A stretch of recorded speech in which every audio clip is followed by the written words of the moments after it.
All right, so we are continuing the story of Moses, and this week we are on the final Moses lesson. This is it. This is the end. Oh my goodness, here comes the tea. Thank you. What kind of tea is it?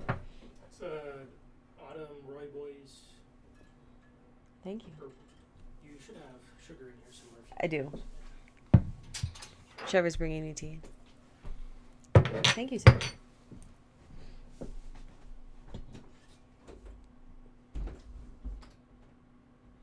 Pouring myself some tea. Oh, maybe I shouldn't have poured my tea yet, though. Maybe it's not done steeping. I don't know. All right, sorry. That was, we are finishing Moses, like I said. So for this week's lesson, we are finishing the story of Moses. And last week we talked about the Israelites. We talked about how they seemed to be trusting Moses more than they trusted God. So, it seems like they're following God, but it kind of really seems like they're following Moses, right? God was working all these miracles for them, and yet as soon as Moses left them to go up to the mountain, Moses goes up Mount Sinai to talk to God. And as soon as he does that, the Israelites freak out. And it really only makes sense that they're freaking out is if they put their faith in Moses more than they put their faith in God. So today we're going to talk about so last week we talked about how they made a new god to worship. It was chaos. Aaron went along with it. Like, what is even happening? Today we're going to talk about what Moses actually did on that mountain, right? What's happening that took so long up on the mountain that he couldn't come down to the Israelites? And then what happens when he comes down and sees that they're worshiping this false god, and what happens after? So we're going to pick up right before Moses goes up to the mountain. So Exodus 19:18 through 20. Exodus 19:18 through 20. Now Mount Sinai was wrapped in smoke because the Lord had descended upon it in fire. The smoke went up like the smoke of a kiln, while the whole mountain shook violently. As the blast of the trumpet grew louder and louder, Moses would speak and God would answer him in thunder. When the Lord descended upon Mount Sinai to the top of the mountain, the Lord summoned Moses to the top of the mountain, and Moses went up.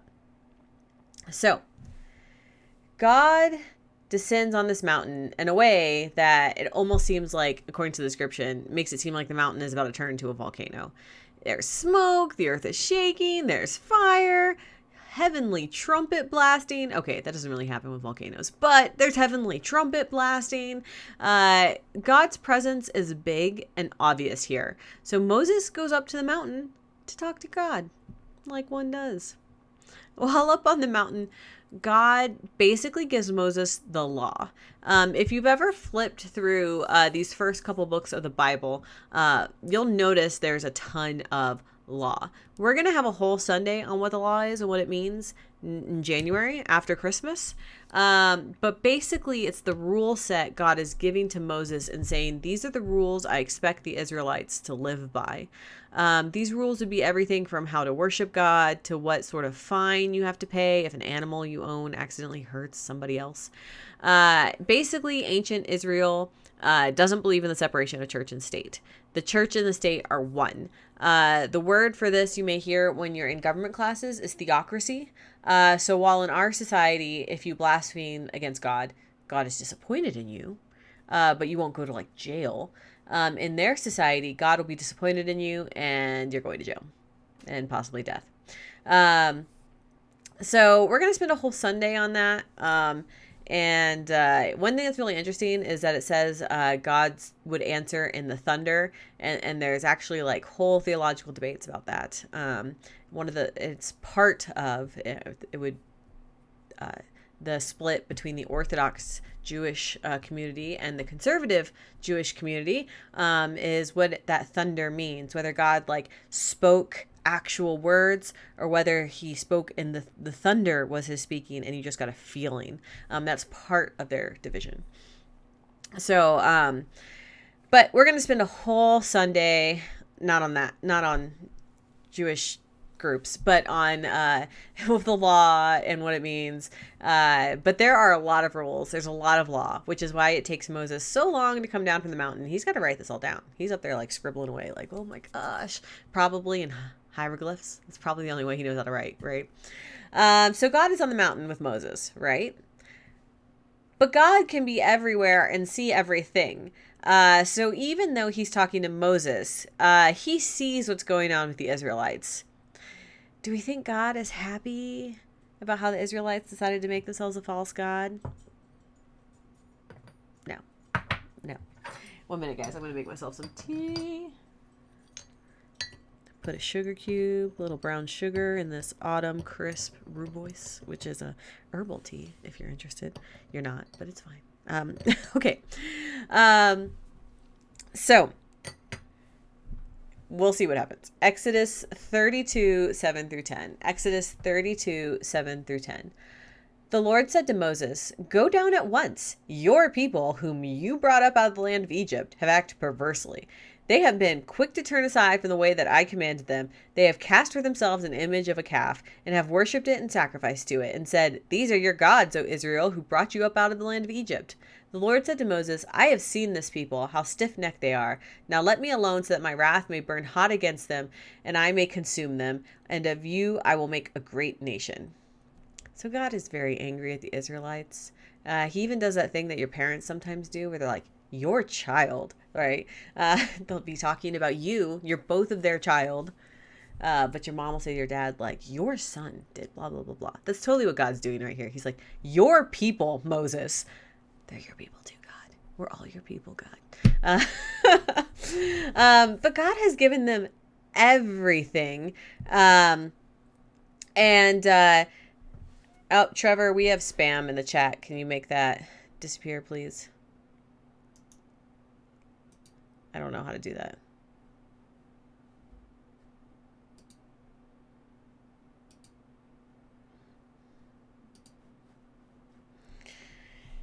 Okay.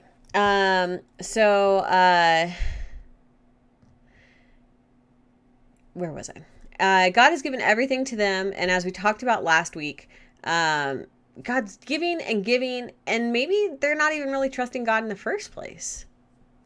They're trusting Moses, and now they're worshiping an idol that they made. They made it. They literally provided the gold and saw it made. They made this golden calf, so a baby cow, out of their own jewelry. And rather than worshiping God, they are worshiping something they know is fake. So yeah, God is mad. I'd be mad.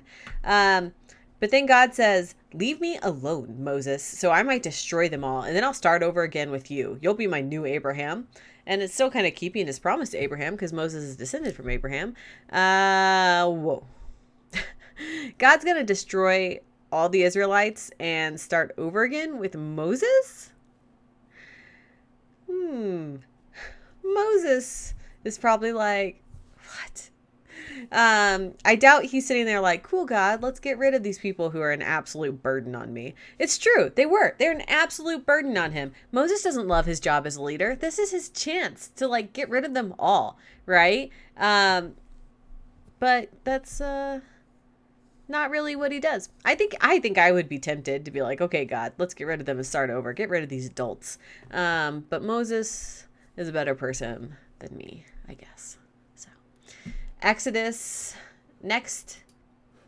Exodus 32, 11 through 14. Exodus 32, 11 through 14.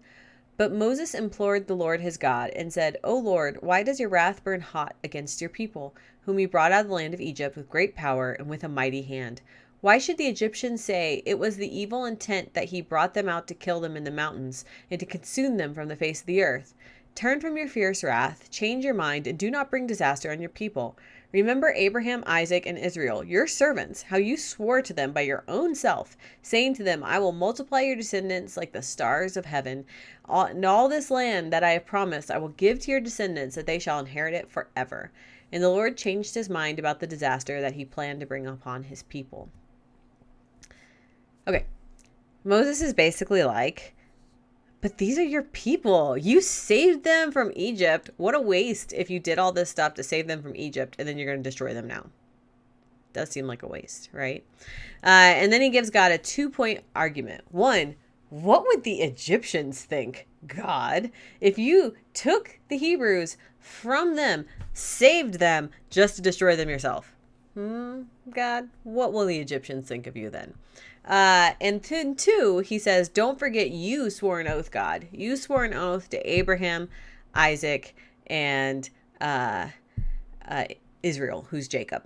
Jaron says, such a waste. Yeah, it would be such a waste. You saved all these people to, like, leave them in the desert to die, you know.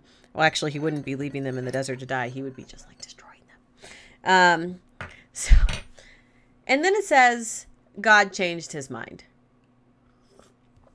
Let's talk about this after I drink my tea. Did Moses convince God to change his mind? Sure seems that way, right? It literally says that. It literally says the Lord changed his mind.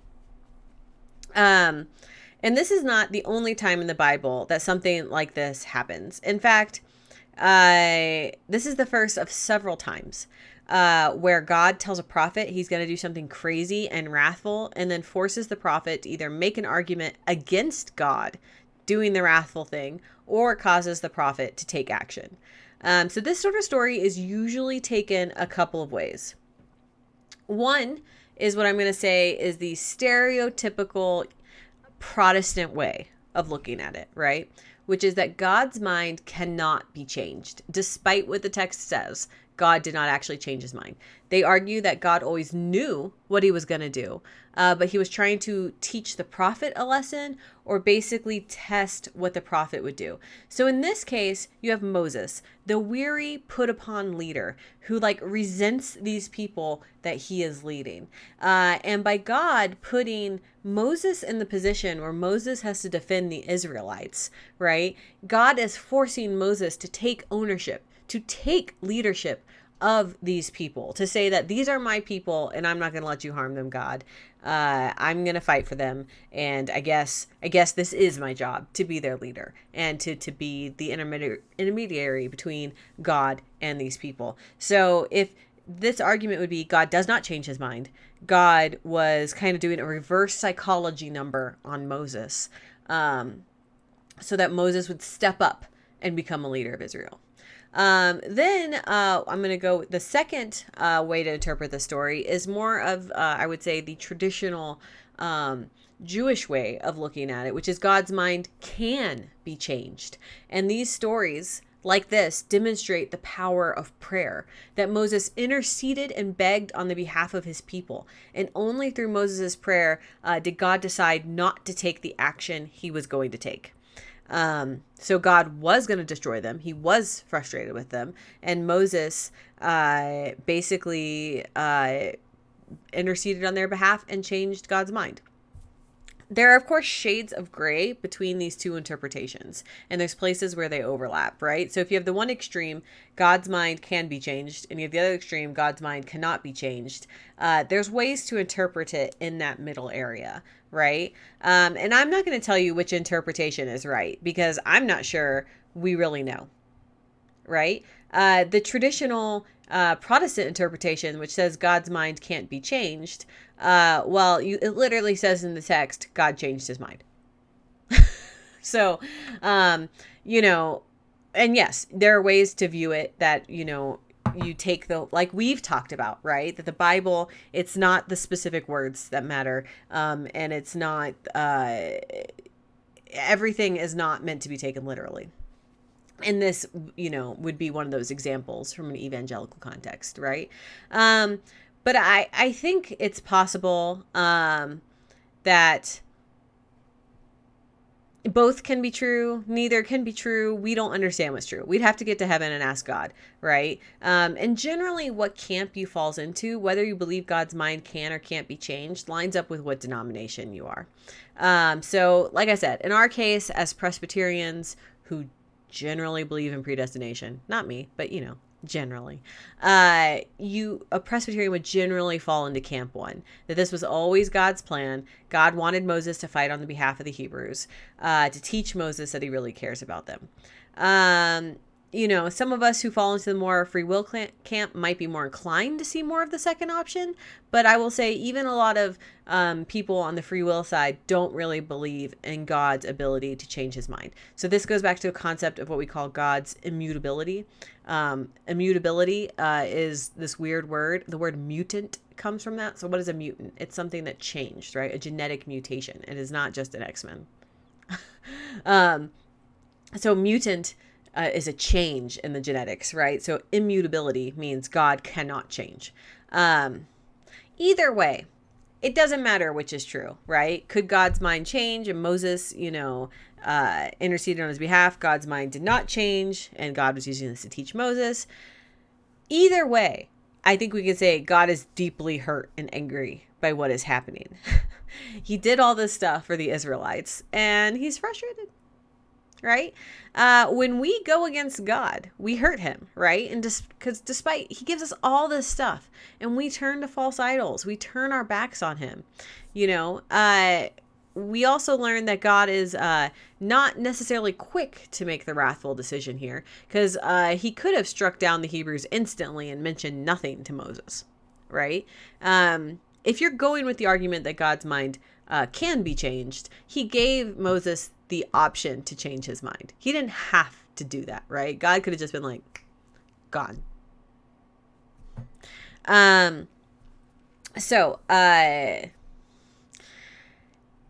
Instead, he tells Moses, he gives Moses an opportunity to speak on the people's behalf. I think this shows that God doesn't care about a relationship between him and us alone, but he also cares about how we as a community take care of each other.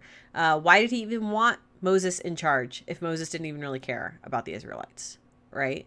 But here Moses proves he does care, just as our leaders should honestly care about us. Just as I honestly care about you guys, right? Like, I want you to do good and become good people and to have good lives now, and, to grow up and have good lives later. So not that I'm God. I'm not saying I'm God. I'm saying that people in charge should care about people. Moses should care about the people he's in charge of. So no smiting happens. God allows the Hebrews to live. And Moses finally heads down the mountain. So that brings us to Exodus 32:15 through 16. Then Moses turned and went down the mountain, carrying the 2 tablets of the covenant in his hands, tablets that were written on both sides, written on the front and on the back. The tablets were the work of God, and the writing was the writing of God, engraved upon the tablets. All right, so the tablets here are the tablets the law is written on. Most people, when we imagine these tablets, we imagine only the 10 Commandments written on them. I don't know why. There's clearly more than the law than the 10 Commandments. But it says the tablets are covered on both front and back. So I imagine it's a lot. I also imagine they're probably large tablets. All right, keep going. Exodus 32:19 through 24. As soon as he came near the camp and saw the calf and the dancing, Moses' anger burned hot, and he threw the tablets from his hands and broke them at the foot of the mountain. He took the calf that had made, burned it with fire, ground it to powder, scattered it on the water, and made the Israelites drink it. Moses said to Aaron, "What did this people do that you have brought a great sin upon them?" And Aaron said, "Do not let the anger of my Lord burn hot. You know the people, that they are bent on evil. They said to me, 'Make us gods who shall go before us.' As for this Moses, the man who brought us out of the land of Egypt, we do not know what has become of him. So I said to them, 'Whoever has gold, take it off.' So they gave it to me, and I threw it in the fire, and out came this calf." Excuses. All right. So even though Moses knew the people had started worshiping idols, he hadn't seen it for himself. So he comes down to the mountain and he sees it and he's furious. He literally throws the tablets he's holding, the tablets covered in God's word, God's own handwriting, maybe, according to the previous section, and breaks them. Because remember, these are stones, so they are very breakable. Then he takes the calf, he burns it in the fire, grounds it into powder, scatters it in water, and makes them drink it. I don't even know, guys. I don't even know. I think it's safe to say Moses has a little bit of an anger management problem. I don't know what kind of punishment it is to make you drink your idol. I mean, I get destroying it. totally. But being like, let's say you were idolizing money. I'm going to tear up this money, put it in your drink, and now you have to drink it. Seems excessive. So when Moses went up the mountain, he left his brother Aaron in charge. So naturally he goes to Aaron and he's like, what the heck happened, Aaron? Explain yourself. And Aaron, he's like, he's ridiculous. This is a ridiculous excuse. He's like, well, they came to me and I knew they were wrong. I mean, you know these people are evil, right? They always want to do evil. I had nothing. I couldn't do anything. And they came to me and they're like, make us an idol. And I'm like, oh, I guess, well, take your gold off, I guess. And they gave it to me and I just threw it in the fire. I didn't fashion a calf. No, I just threw this gold in the fire and a calf popped out like a daisy. No. Aaron was in charge. He should have been like, this is not okay. He should have stopped it. But Aaron gave in to the pressure, right? He wasn't as confident in his relationship with God as Moses was. God didn't talk to Aaron in the same way. So he just sort of caved when the people asked him to do something he knew was wrong. He knew it was wrong. Sometimes we do this too. It's called peer pressure, right? We know we're not supposed to do something, but we do it anyway because everyone else is doing it. And that doesn't excuse us. And it didn't excuse Aaron. What Aaron did was wrong. He enabled it, right? And there is a punishment. God sends a plague down on them. A plague. You guys know what a plague is. We're living in a plague, right? It's a sickness. They have a little pandemic. We don't call it pandemics back then because a pandemic has to be worldwide. That's what makes it a pandemic. But it's a little epidemic. Some people die from it. So their actions have consequences. In this case, they thought God would do everything for them and they could just do whatever they wanted, scot-free, no punishment. They're God's chosen people. Look at what God did to all of Egypt, but not them. All these plagues and stuff can't hurt them. Not this time, because this time they're the ones who did something wrong. So eventually God lifts the plague and the people are able to continue on their journey to the promised land.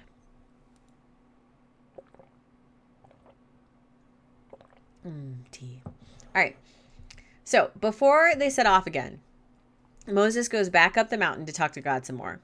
At the very least, he has to make new tablets since he destroyed the last ones in his anger. So God goes up the mountain to talk to God.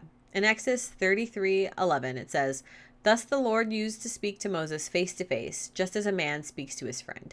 And that's a kind of amazing image, right? It's sort of like how at the beginning of Genesis, God literally walked with Adam and Eve, right? Despite the fact that it says, so they talked, they conversed is kind of what it's saying.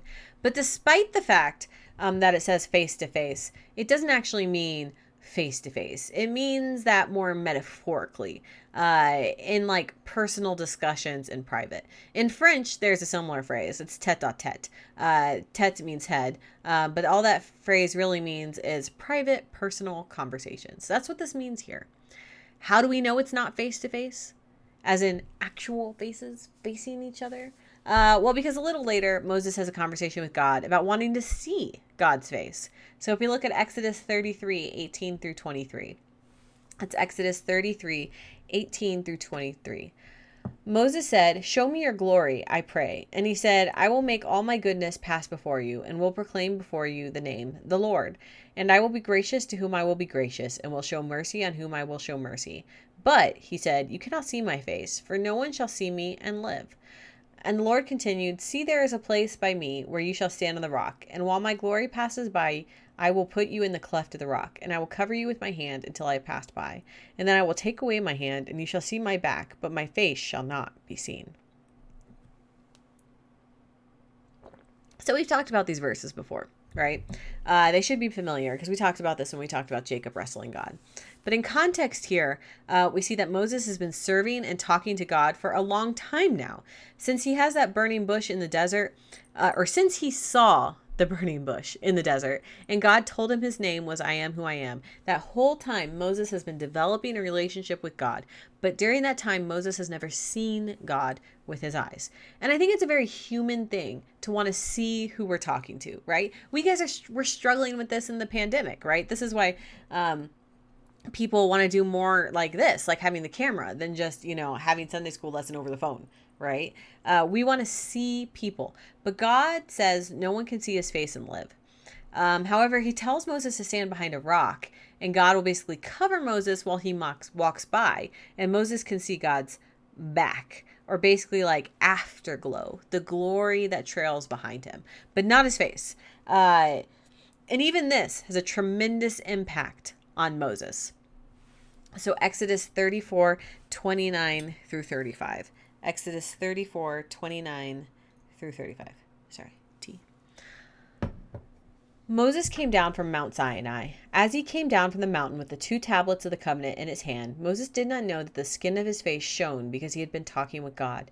When Aaron and all the Israelites saw Moses, the skin of his face was shining, and they were afraid to come near him. But Moses called to them, and Aaron and all the leaders of the congregation returned to him, and Moses spoke with them. Afterward, all the Israelites came near, and he gave them in commandment all that the Lord had spoken with him on Mount Sinai. When Moses had finished speaking with them, he put a veil on his face. But whenever Moses went in before the Lord to speak with him, he would take the veil off until he came out. And when he came out and told the Israelites what had been commanded. The Israelites could see the face of Moses, that the skin of his face was shining, and Moses would put the veil on his face again until he went in to speak with him. So Moses finally comes down on the mountain. Time 2. Take 2. Set of tablets 2. And his face is literally shining. Not like that metaphorical glow that people might say about a pregnant woman. Like, oh, you're glowing. No. This is like his face is actually shining. It's shining so much that he has to put a veil over his face. Moses only saw God's back, his afterglow, and it still has a sort of physical effect on him because God's glory is so great that it physically affects Moses. It's that amazing. Eventually, they do leave Mount Sinai. Mount Sinai is not in the promised land. It's in the middle of the wilderness, and continue on their journey. Before they go, they construct a couple of things that we'll talk about in more detail when we talk about the law. But the most important is the tabernacle, which is basically like a portable tent church. But it's more than that, and we'll talk about that later. And so that's so Moses has a place to talk to God on the journey. Eventually, they do make it all the way to the promised land of Canaan. We're going to skip ahead to the book of Numbers now. So skip past Leviticus, which is pretty much a whole book of the law, and to Numbers, which is the 4th book of the Bible. So Numbers 13, 1 through 3. Numbers 13, 1 through 3. There is no book of Moses. They're all first 5 considered books of Moses. So the Lord said to Moses, "Send men to spy out the land of Canaan, which I am giving to the Israelites, from each of their ancestral tribes. So you shall send a man, every one a leader among them." So Moses sent them from the wilderness of Paran, according to the command of the Lord, all of them leading men among the Israelites. So they reach the area where the promised land is, but God's like, don't just barge in there. Send some spies, one from each tribe. 12 spies, right? Because there's 12 tribes. And try to figure out a lay of the land. We got to be smart about this, guys. You can't just go barging in. It's gonna be a disaster. Listen to God. All right, so Numbers 13, 25 through 29. At the end of 40 days, they returned from spying out the land, and they came to Moses and Aaron and to all the congregation of the Israelites in the wilderness of Paran at Kadesh.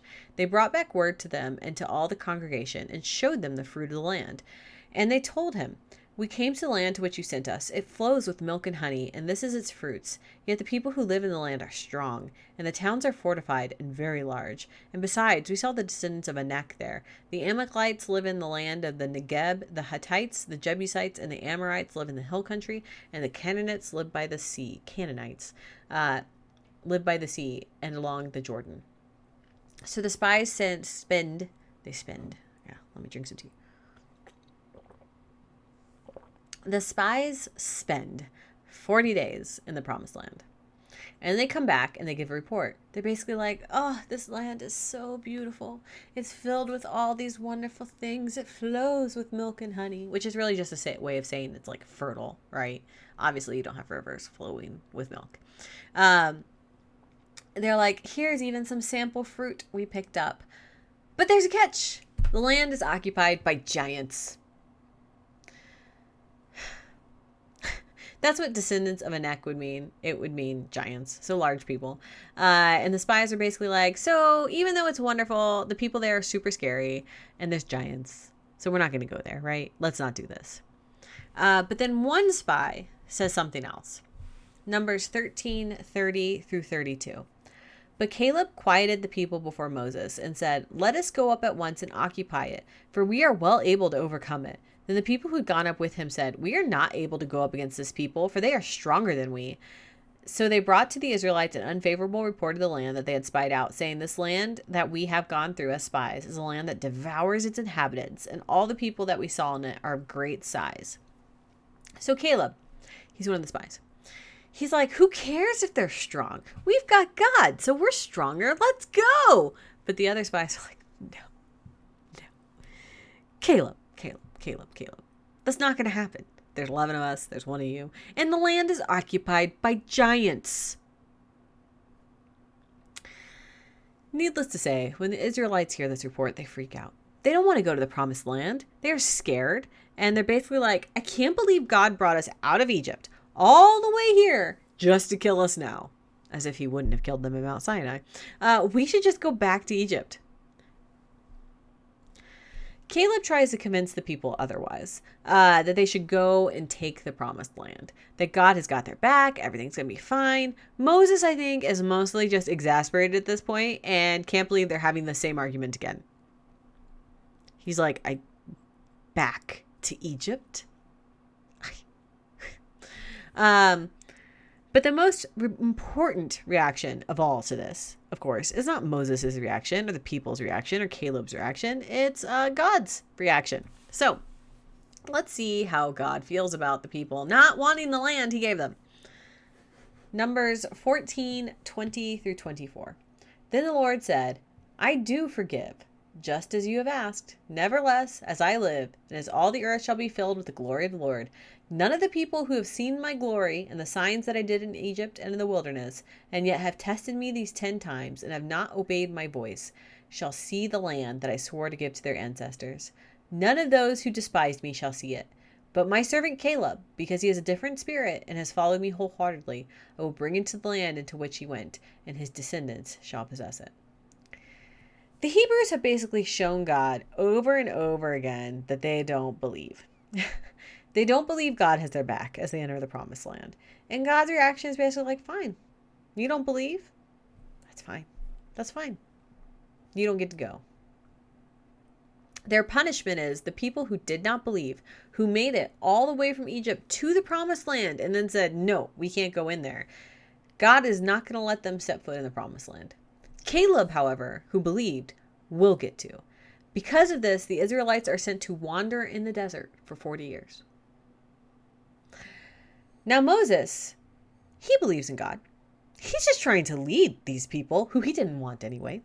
So that should mean he gets to enter the promised land, assuming he lives that long, right? Right? However, Moses has his own struggle with temper that catches up to him. Here so we're gonna see this. Remember how the people were always complaining about not having water? They want Moses to give them some water. So they're back wandering the wilderness, and we have this exact same problem happening again. So, Numbers 27 through 12. The Lord spoke to Moses, saying, take the staff and assemble the congregation, you and your brother Aaron, and command the rock before their eyes to yield its water.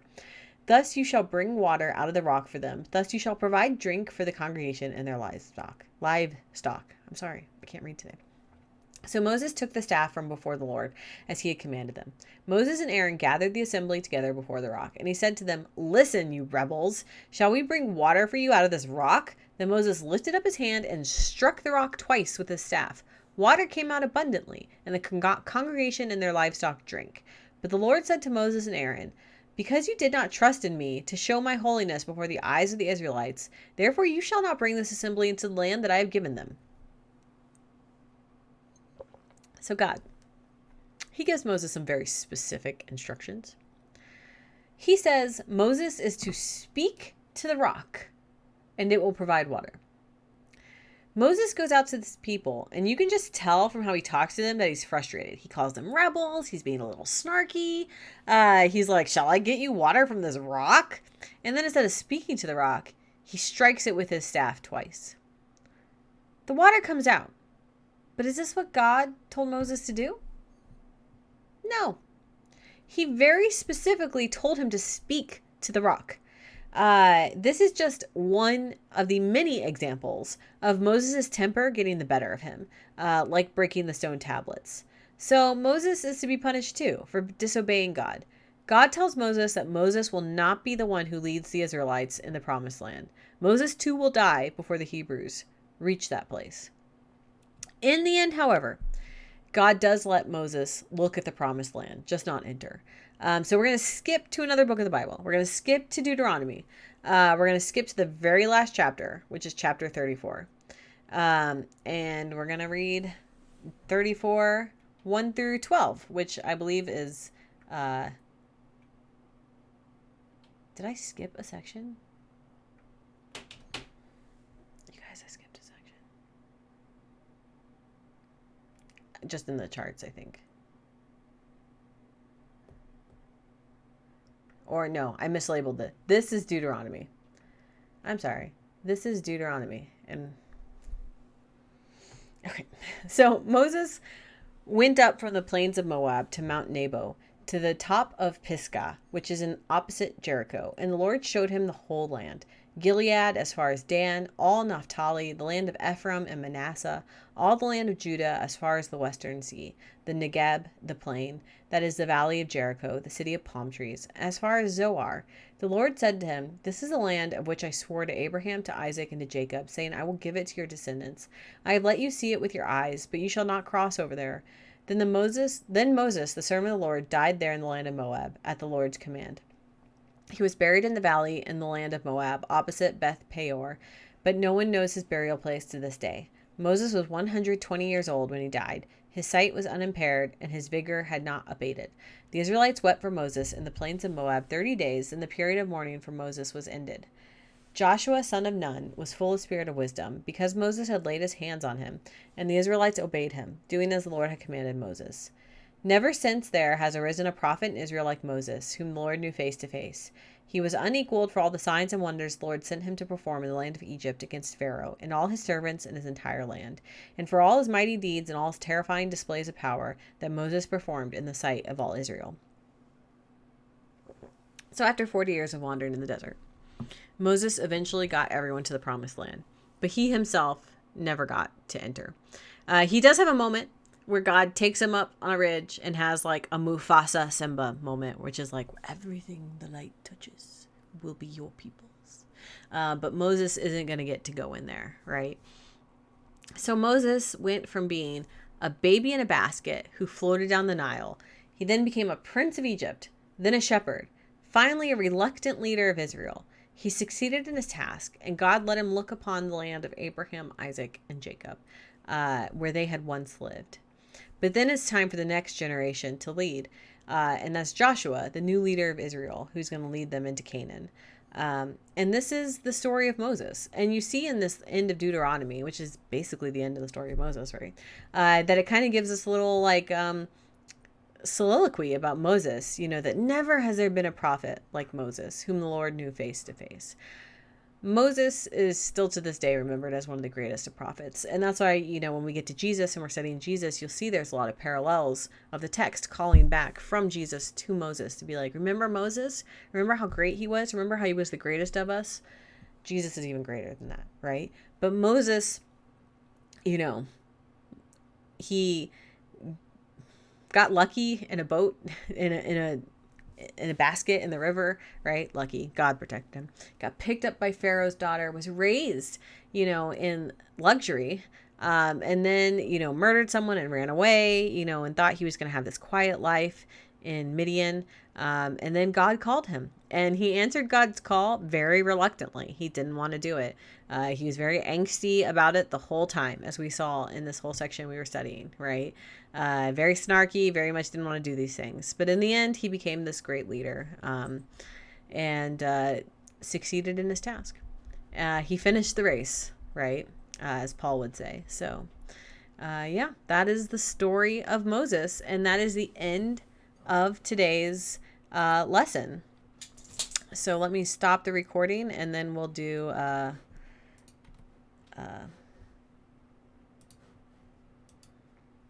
prayer requests.